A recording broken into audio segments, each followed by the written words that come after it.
US Virgin Islands are considered among the pearls of the Caribbean.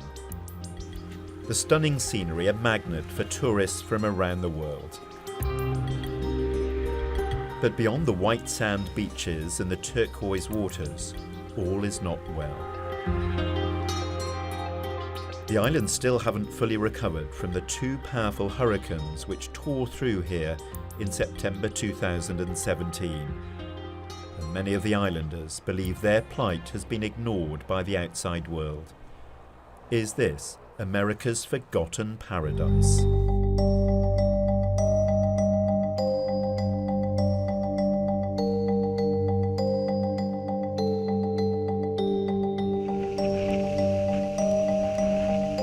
Hurricane Irma hit the Virgin Islands on September the 6th. 2 weeks later, Hurricane Maria picked up where Irma had left off. Both were Category 5, the highest classification of storm. You could hear it coming, you see the destruction, and you had to run. It was very scary. So I put my hands to my head and I prayed to God. The truth is, once disasters leave the daily television, people think it's over. Texas would not be waiting 2 years to have schools rebuilt in the manner that we are, or neither would Florida. September 13th was the last time I think St. Thomas was mentioned on the map. I think we've been completely forgotten.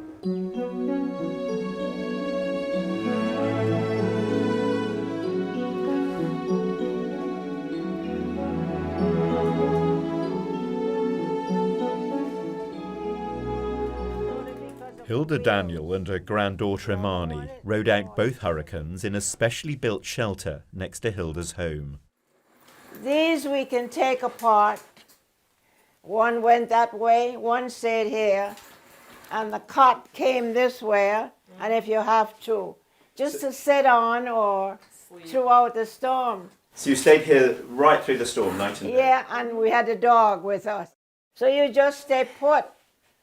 Then we have a little, what do you call it? A little stove that we could, The camping stove. across there, and boil water, get coffee or whatever, soup during the day, and that's it. So you had everything you needed?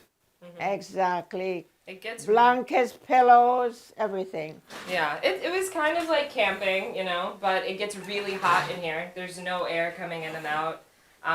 And then it's just loud. You just hear the craziest sounds and you're in a very dark, small box.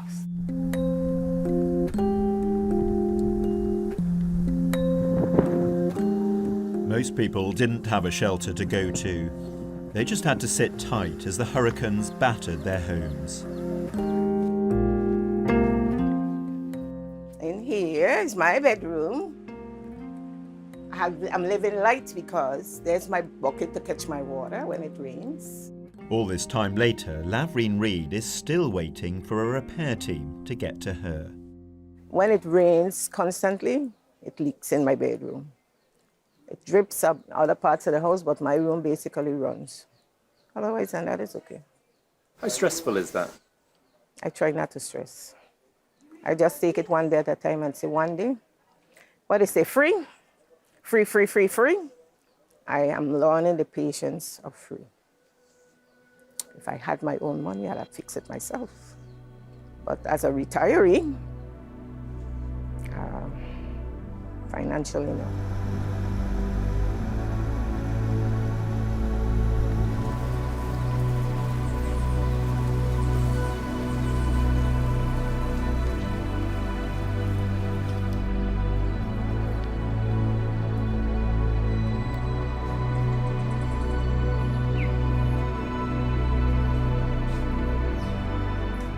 This is the aftermath of Irma and Maria on this apartment block.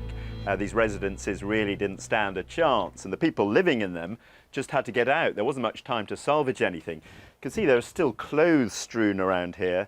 There's a television, a record player out here, a stove and a fridge. And you'd be forgiven for thinking this had all happened a couple of days ago. not back in September 2017. The scene is almost frozen in time. It's an illustration of just how much work is needed to get these islands back to normal.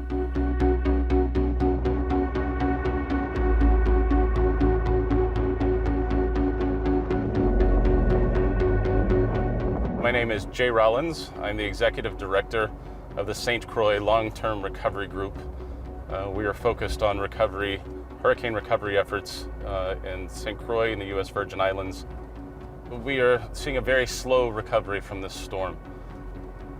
We see a large number of families still living under a tarp roof.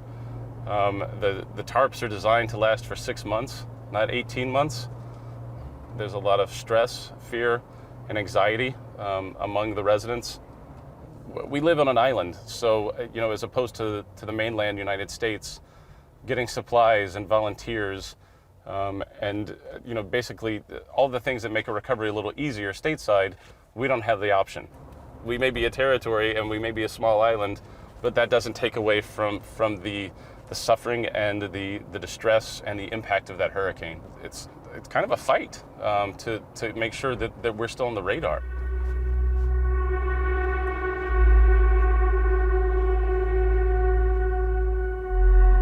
The recovery operation began almost immediately. There's still no end in sight. Good afternoon, everyone. We started this project 3 days ago? This last Monday. Okay. We were at another project that we'll finish up on Thursday before this.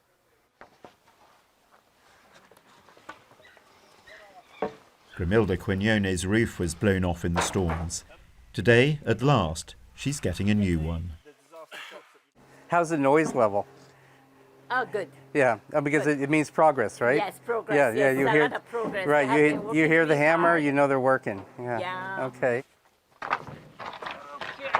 That was an awful nice and very, very scary, because at that time I thought that when that roof was going, I was going with it. It was very scary. So I put my hands to my head and I prayed to God to, save me from it all. But I spent it right there in the house when everything blew up. And what's it been like, not having a roof? Horrible. Because every time it rains, I have to be putting buckets all over the place, to catch the water so it wouldn't go on the floor. And mopping every day with a mop, mopping, especially in the kitchen area. And, oh, look, that's an iguana. You know why it came there to her? Because I feed them, so she probably come to see if that was me there. That's a little one. 90% of homes on the island of St. Croix were damaged by the hurricanes. An army of volunteers has been helping repair them. I'm from Florida, and Irma hit us after it came here, but it was a lot stronger here.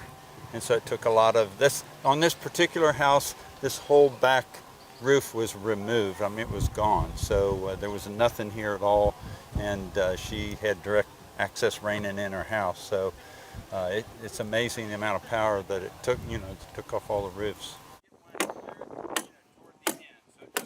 I think maybe they've been ignored. I'm from Florida, and I know we have issues from hurricane damage as well, but I think it's kind of forgotten because it's an island out in the ocean, and it's not one of the U.S. 50 states. But it is part of the U.S., so we can't forget about them.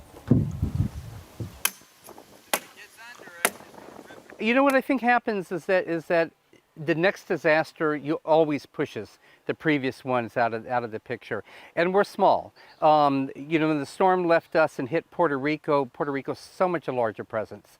So many more Puerto Ricans living in the States that really got a lot of the attention and needed a lot of attention. But in the midst of that, we do get lost at times. And then there's been so many disasters that same year and afterwards that I think most people feel, oh, I thought you were recovered by now. And the truth is, once disasters leave the daily television, people think it's over.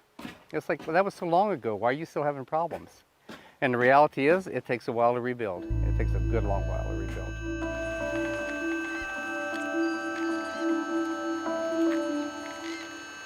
It doesn't help that the islands have very little influence on the national stage. They're not allowed to take part in US presidential elections, for example. The relationship between these islands and the mainland United States is a complicated one. Until 1917, they were actually part of Denmark. The Americans paid the princely sum of $25 million for them. Now they're a US territory, and the people living here are American citizens. But many feel that the Washington establishment isn't really aware of their needs, and in some cases, isn't even aware of their existence. During the 1800s, this was an active fort that was used by Denmark, not only to keep order out in the waters, but also to keep the slaves in check. The island's only member of Congress has a seat in the US House of Representatives, but doesn't have a vote. It was complete devastation on all three islands. You know, we're the only place in the United States that were hit by two back-to-back Category 5 hurricanes. There's much discussion about what happened in Puerto Rico, in Florida, and Texas, and other places. And so in terms of the recovery, we don't have the leverage that the other states have. Texas would not be waiting 2 years to have schools rebuilt in the manner that we are, or neither would Florida, with 2 senators and, you know, in some instances, almost 40 representatives in Congress. That's been a real issue for us, and it's always an issue. The lack of voting representation, our lack of being able to vote for president really mitigates and diminishes our voice in Washington in being able to fight for what we want. But the islanders are helping each other. Having survived the hurricanes unscathed, Imani is helping those who aren't so fortunate. Here we have lots of tools and the mattresses, some linens to give away as well, and then, you know, things to go inside the kitchen that people would need. We've got plates in the pantry here, you know, cups, whatever goes into making a kitchen useful and something that someone's going to be able to get enjoyment out of. And for all of our clients, they'll get a kitchen kit, which comes with, you know, pans and bowls, lots of serving utensils and plates, cups, things like that. So it's much more than just building a home, you know, or building a house. You really do need to make sure that the supplies and beds and linens and things that make it a home are really there for people.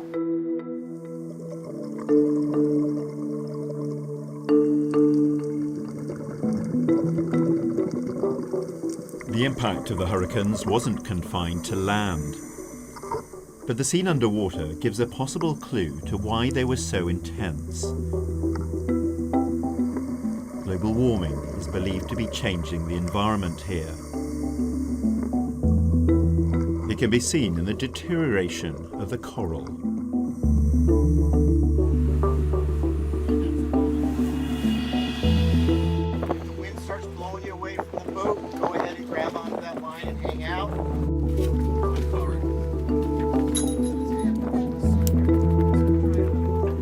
Local divers have been monitoring the transformation over the past few years.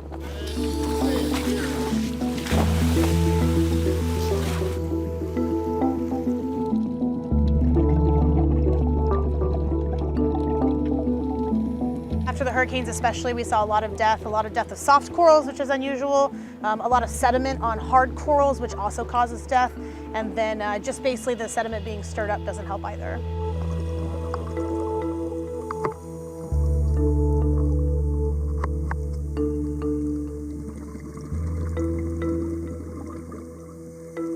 Marine biologists are trying to reverse the effects of climate change. This is our coral nursery. So we've brought in fragments, small fragments of corals that otherwise would have died in the environment because they were too small to survive. And what we're doing is we're allowing them to grow out in a controlled environment so that we can grow them to a big size, and place them back out onto the reef and try to replenish the reefs that have been affected by stressors like climate change and hurricanes and things like that. This is a coral that has a disease. You can see here the white, that's where the coral has actually died. The brown is where the coral is still living, but the coral hasn't expelled its algae, it's actually completely lost its tissue. So this coral, we expect this coral probably to die within the next few days. And what's very sad is even though this is just a part of a coral, this coral took several decades to grow. Corals are the foundational animals of coral reefs. Coral reefs would not exist without the corals. And fundamental to the corals is this relationship with the algae that lives in their tissues. So when corals get stressed, though, that relationship breaks down. And one of the major stressors in today's world is global warming. Corals are the foundation of coral reefs. So without corals growing, you wouldn't have the reefs and you wouldn't have the homes for all of the organisms that live on coral reefs. Corals for humans are extremely important because coral reefs provide coastal protection to shorelines. They also provide sources for fisheries. They're also nice to look at. So here in the U.S. Virgin Islands, coral reefs are a big attraction for tourists. So it's a major driver of our economy. So the stakes are high. The stakes are very high. Without coral reefs, the economy of the Virgin Islands would not be very productive because tourism depends on beautiful coastal environments, and those coastal environments depend directly on coral reefs. The stakes are very high for biodiversity in the tropics in general. Without coral reefs, they are the rainforests of the sea. So what happens when you lose the rainforests? You lose the majority of the biodiversity in the oceans. So it'll be devastating to see what happens to coral reefs if we continue on the same track we've been on.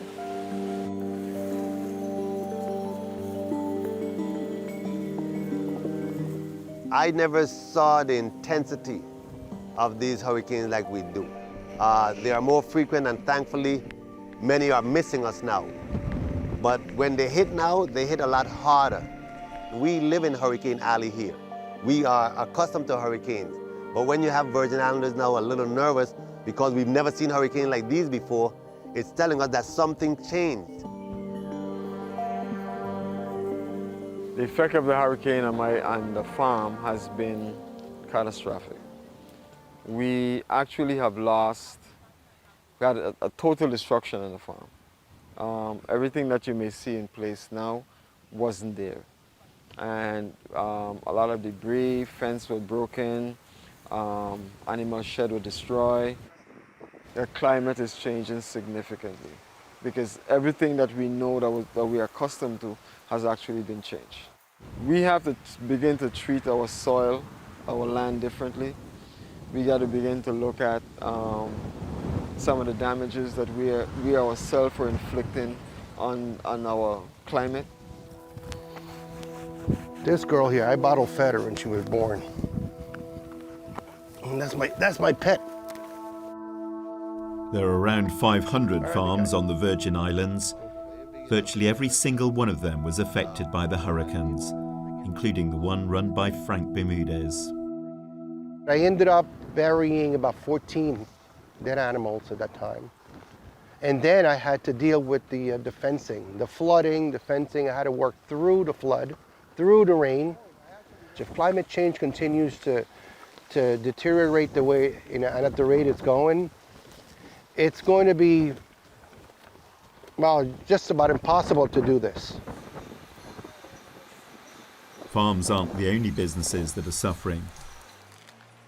Although the cruise liners have returned, several of the big hotels are still undergoing repairs, and tourist numbers are down significantly.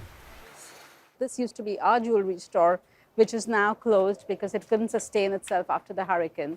This used to be a makeup store called Hermitage, and that couldn't sustain itself. It wasn't because it was just jewelry, but people were just not there for them to do that. And this one here used to be a Mecca magnet of jewelry called Imperial Jewelers, and they shut down. They were upstairs and downstairs. This here used to be a restaurant called Coconuts, a bar that closed down. This entire street has closed close to 20 doors in the matter of a year. 20 stores gone. It's a big economic hit. Very big. For an island where the population is 65,000, we've lost over 20,000 people, and that's a huge hit. Do you feel you're being forgotten about? I think we were forgotten after the first hurricane hit on September the 5th. Before the second hurricane, Maria, hit, I think right then, September 13th was the last time I think St. Thomas was mentioned on the map. I think we've been completely forgotten. For some, the problem is not being able to forget. The hurricane itself destroyed part of my roof. So during a hurricane, we were in a home, of course, and the roof was actually lifted. I think the stress of that was very hard because, you get anxiety every time now that there's rain or you hear hard winds, you get anxiety. I have to actually take some sleep aids to help me sleep because it's been difficult sleeping on my own ever since the storm. Hi, thanks for coming. Have a seat. Yewande has been having regular counselling sessions. This week, what we're going to do is we're going to readdress some of the goals that we outlined last week, and we're going to make sure that we're making progress. The hurricanes have taken a toll on mental health across the island. Depression was high in terms of individuals who would call for support. We had a grave fear for PTSD, post-traumatic, after the hurricanes, but we really didn't see the onset until a year and a half following the hurricane. So now, as individuals are coming in, we're beginning to see symptoms of PTSD. Children also are affected. They're having nightmares, recurring nightmares. The little ones have actually resorted to some of the initial behaviors of bedwetting and thumb sucking immediately following the hurricane. So people are experiencing this thing in different ways.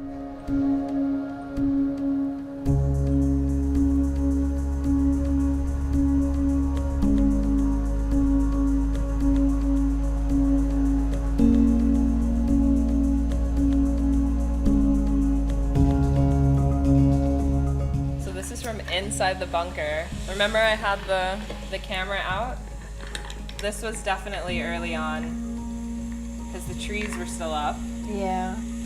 You asked me to describe it to you, and I remember just saying that the sky is like a river because it was just all of the water coming down. all over, yeah. I'm glad I could stay calm and not get upset. People crying and want to go out, do this, do that. No, what can you do? And this was before it even got bad. It's when it gets white and you can't see I anything. hope we don't have any more of that stuff. And that's a sentiment shared by virtually everyone. It's going to take these islands a long, long time to recover from what happened here in 2017.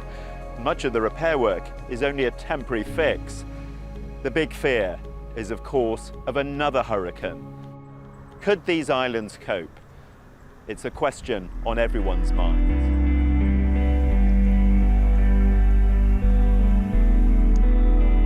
If you fly into the Virgin Islands, you'll see that there are people who still have blue tarps on their homes.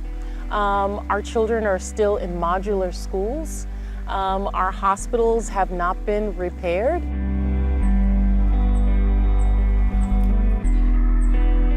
At a minimum, it's going to take 5 years. But given the history of the last 18 months of this recovery, I think it's going to be closer to 10 years, and that's assuming we don't have another disaster between now and then.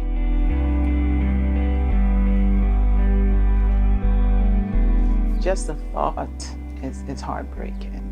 I don't think we are in a place where we can sustain another Cat 5 or Cat 1 hurricane. As you can tell, based on the time you've been there, we're in a constant state of rebuilding and recovery.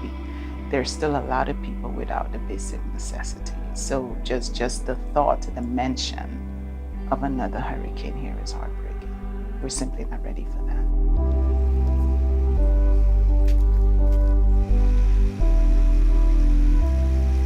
Worst thing I ever see in my life was a hurricane, and I don't want to see the next one. I'll be leaving. hurricane is coming and they say it's coming, I'm leaving.